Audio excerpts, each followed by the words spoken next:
Hello everyone and welcome back to another episode of The Committee Reads. I am your host KWCs, and with me today I have Bacon, Grayshot, Alex, and Ditto.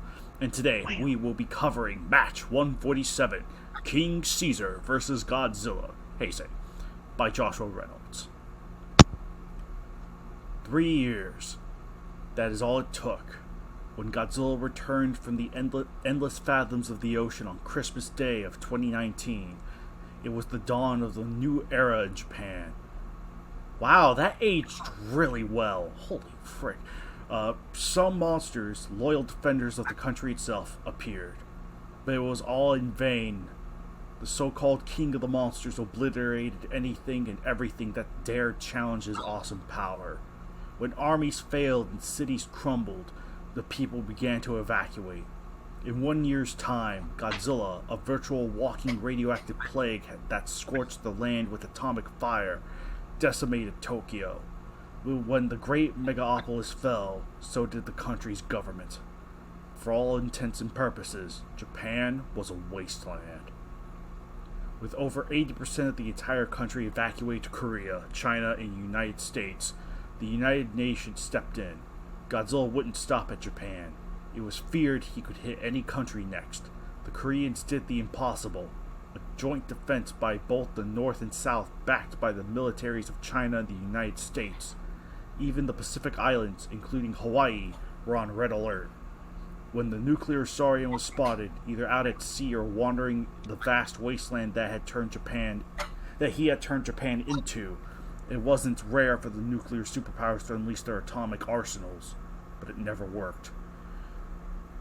Bombing the tyrant kaiju with such firepower was like trying to douse a forest fire with a flamethrower.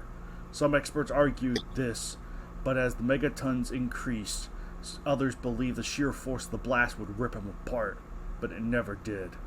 In time, if Godzilla's nuclear properties didn't put the final nail in Japan's coffin, surely the nuclear strikes did. Not just the government and society of Japan, but the land itself was dead. Just 400 miles south of the motherland, Okinawa had been Godzilla-free since his mighty resurrection. However, even then, most of the islands had evacuated out of sheer fear of the close proximity of Godzilla's stomping grounds. Only a few thousand decided to remain out of the original million-plus population.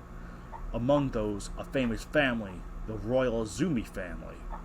They were renowned for their vast wealth, but even more so for their faith to an ancient religion.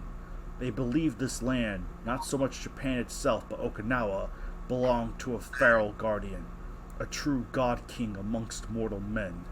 They continued to believe that Godzilla's reluctance to invade Okinawa was out of his fear of their protector, and as long as they remained faithful, Godzilla would never touch Okinawa's soil.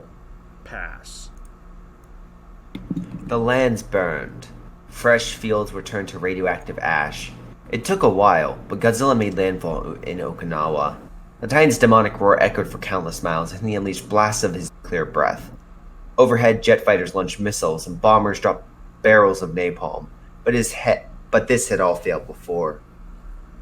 The Monster King paid no mind to their attacks. The skies darkened and the lands remained illuminated by the sea of hell that he sought. In the distance, the Azumi priestess looked on in horror. This was the apocalypse. Where was their protector? Had he grown tired of the civilization in the same way Godzilla had? What could they have possibly done to deserve such punishment? Even from the distance of over a mile away, she could see the hatred in Godzilla's eyes. The beast served no purpose other than carnage. His very presence brought death to the land, and she knew it. Where his radioactive foot touched, the ground was tainted. Even now, with every breath she took, she could taste the staleness of the air died. The tail. Yeah. If something wasn't done, Okinawa would be turned into the same graveyard that the rest of Japan had been. She fled down the castle steps, her ears deafened by the booms of war and Godzilla's thunderous roars. In her rush down the stairs, her draping dress wrapped around her foot. She stumbled and fell, falling past other frantic followers of the religion. Then the castle began to shake. A blue light blinded her, followed by the scorching wave of heat. Godzilla hit the castle with his atomic ray. Her ears flowing with blood, she looked up through the burning hole in the ceiling.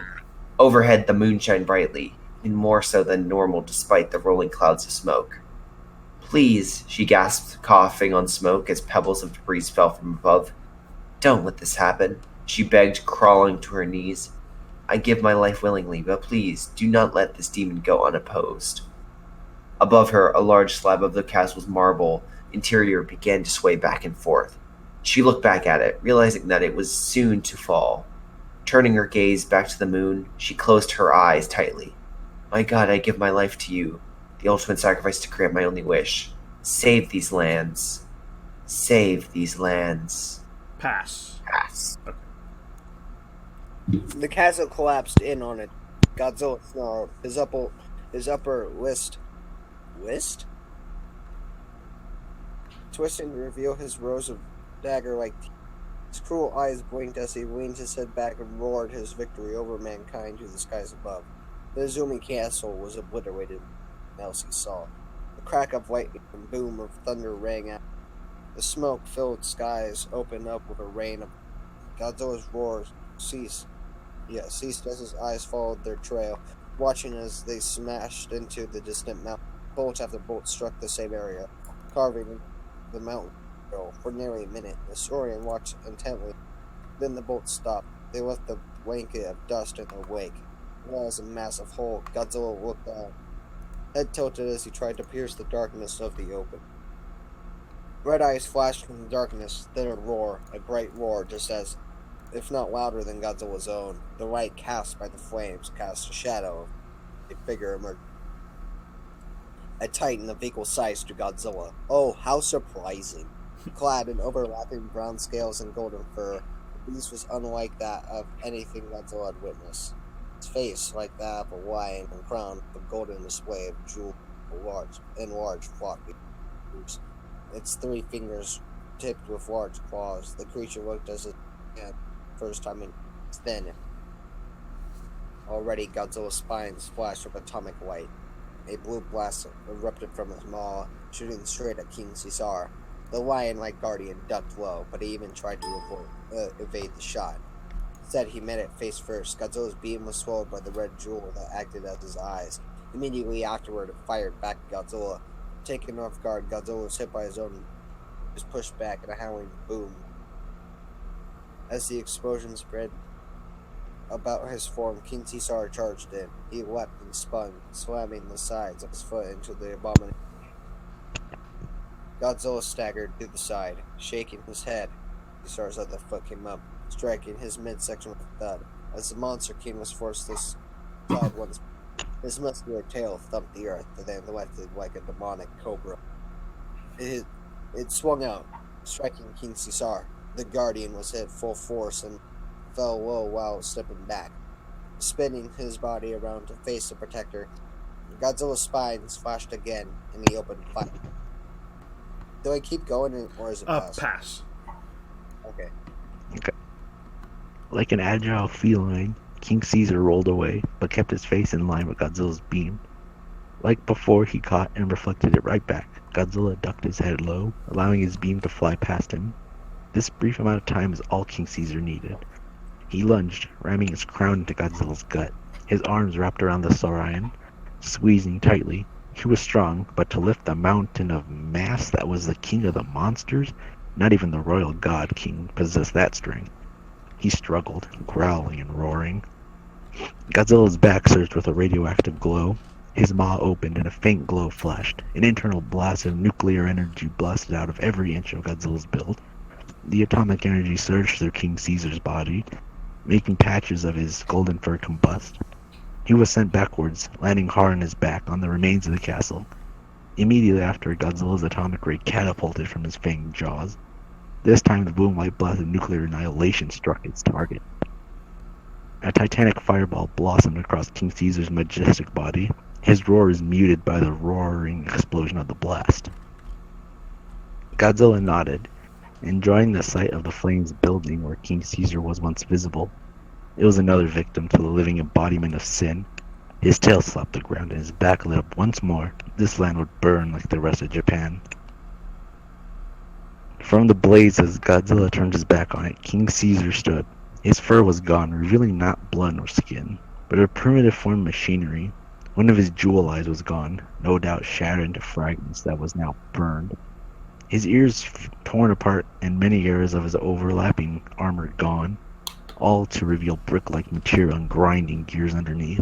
King Caesar was not an organic being. Godzilla continued to blast the landscape, unaware of his opponent's fiery rebirth. The golem's hands clenched into fists as Godzilla made patches of land infertile for centuries, within a second's worth of his atomic flame. King Caesar leaped, coming down and bringing his full weight onto Godzilla's spine. The Saurian was taken back by it, and fell, collapsing by the weight of the protector of Okinawa.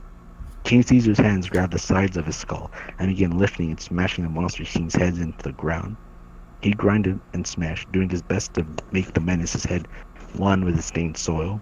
Godzilla's tail lifted up, striking the back of the golem numerous times, but it was no use. Each blow only infuriated the Guardian, causing him to smash Godzilla's head even harder.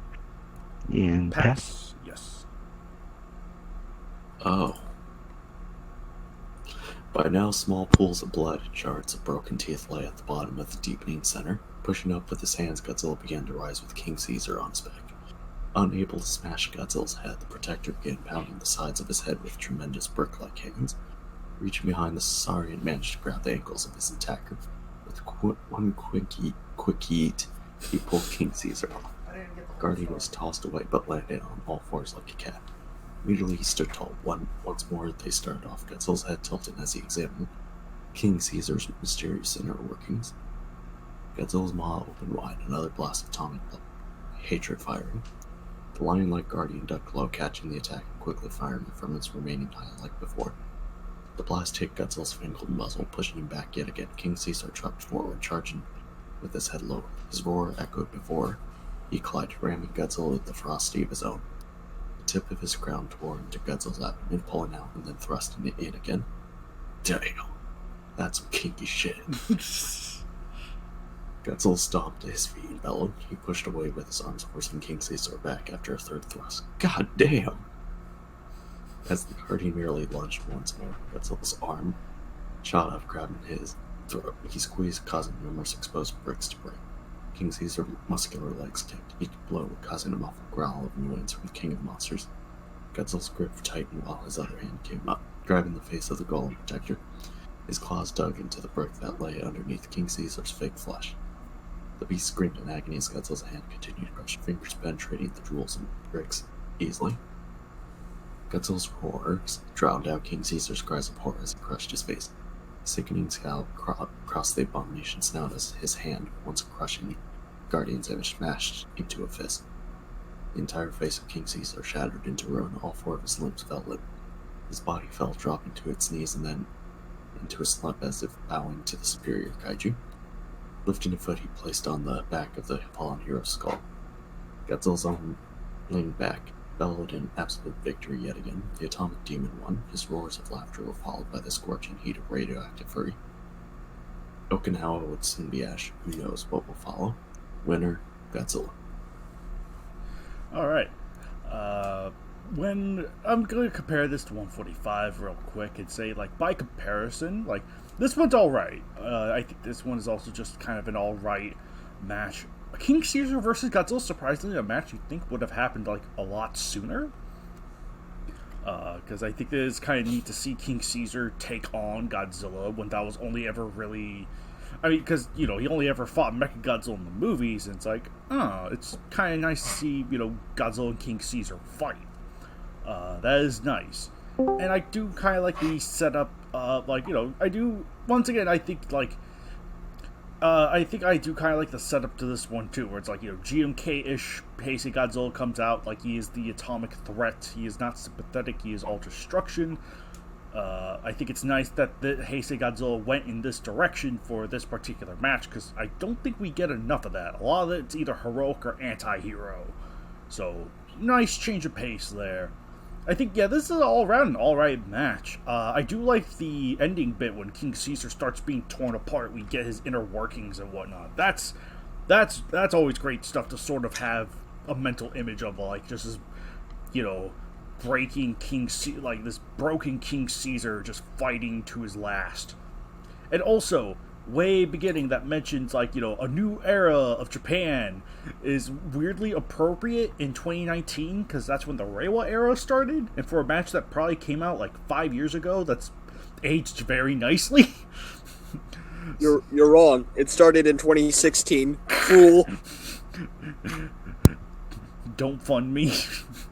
Anyway. Oh, I thought we were like going for the coronavirus, but yeah, that works too. Dig plastic. Damn. But no, what we got on Christmas Day 2019 was a match 280. Anyway, nevertheless, though, this is an alright match. I think by comparison, 145 was better, but this one is alright. I think this one's perfectly fine for, like, as far as fundamental KWC goes, this one's fine. So I have no problems with it. And the banner is imperfect but interesting. I do like the sort of like atomic cloud settling in, all the lightning and whatnot going around. I think it has a nice sort of visual atmosphere to it. And also Showa King Caesar. I'm just saying that. Hybridization was inevitable.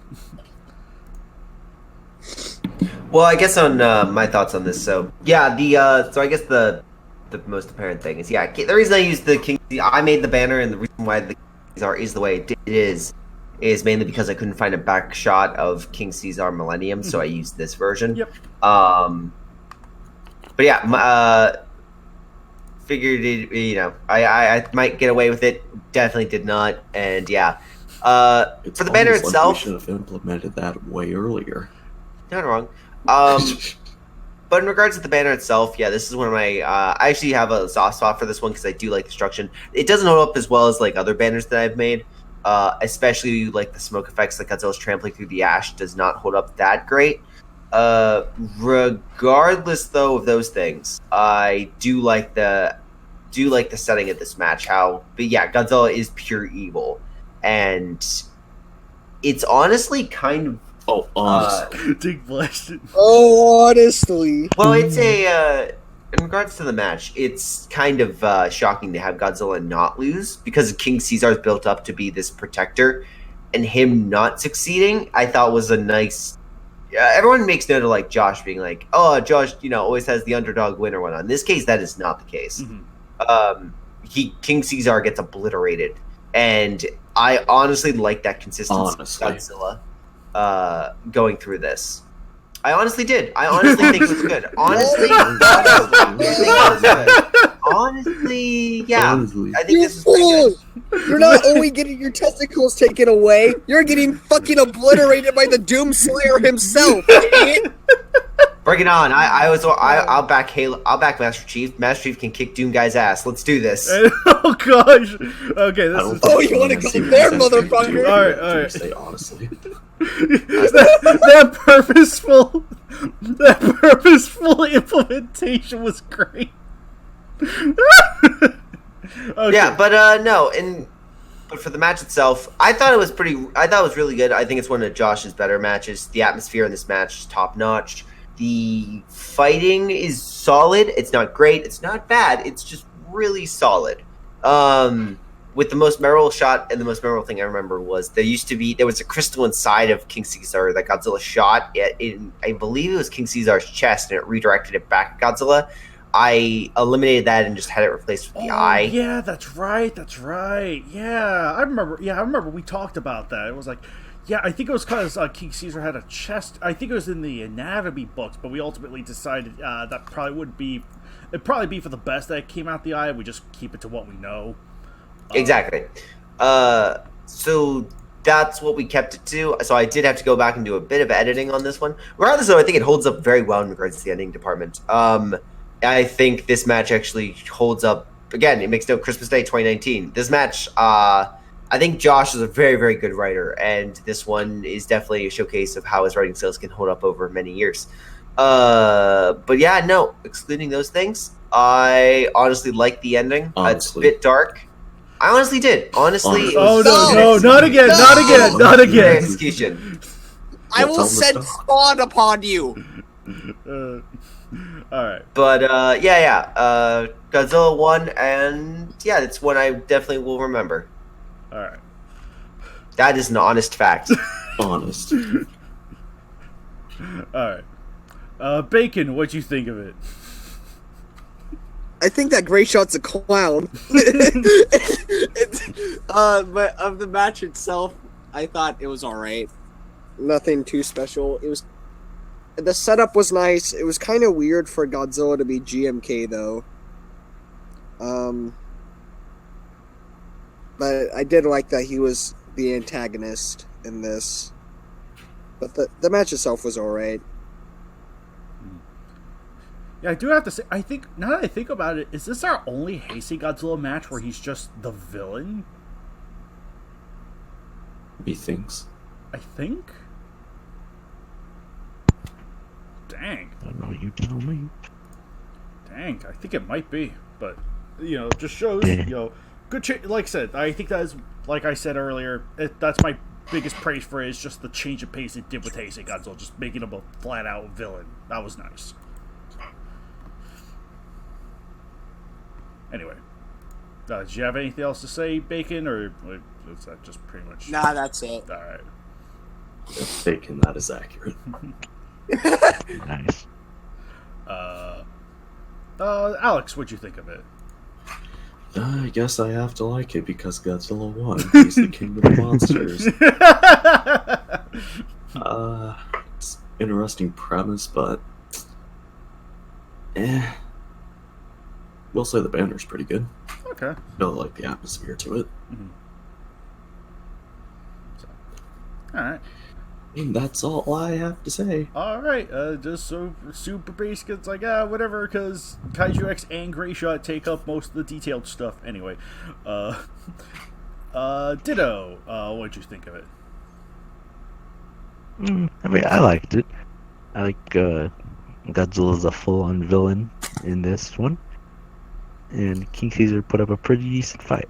And I like how we got to see like the inner machinations of his body and all that, which was pretty cool. It's a nice visual. And let's see, I really like the banner, how it's like in a nuclear winter kind of thing with the lightning bolts and Godzilla like shrouded in the smog. Mm-hmm. And then you got King Caesar, who clearly stands out, which I'm guessing is the intention, because he's the good guy. He's the good guy. And yeah. Overall, it's a pretty good match. Yeah, it's really solid. Alright. That's cool.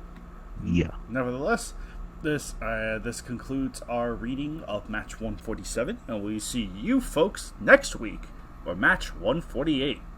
Till then, everyone.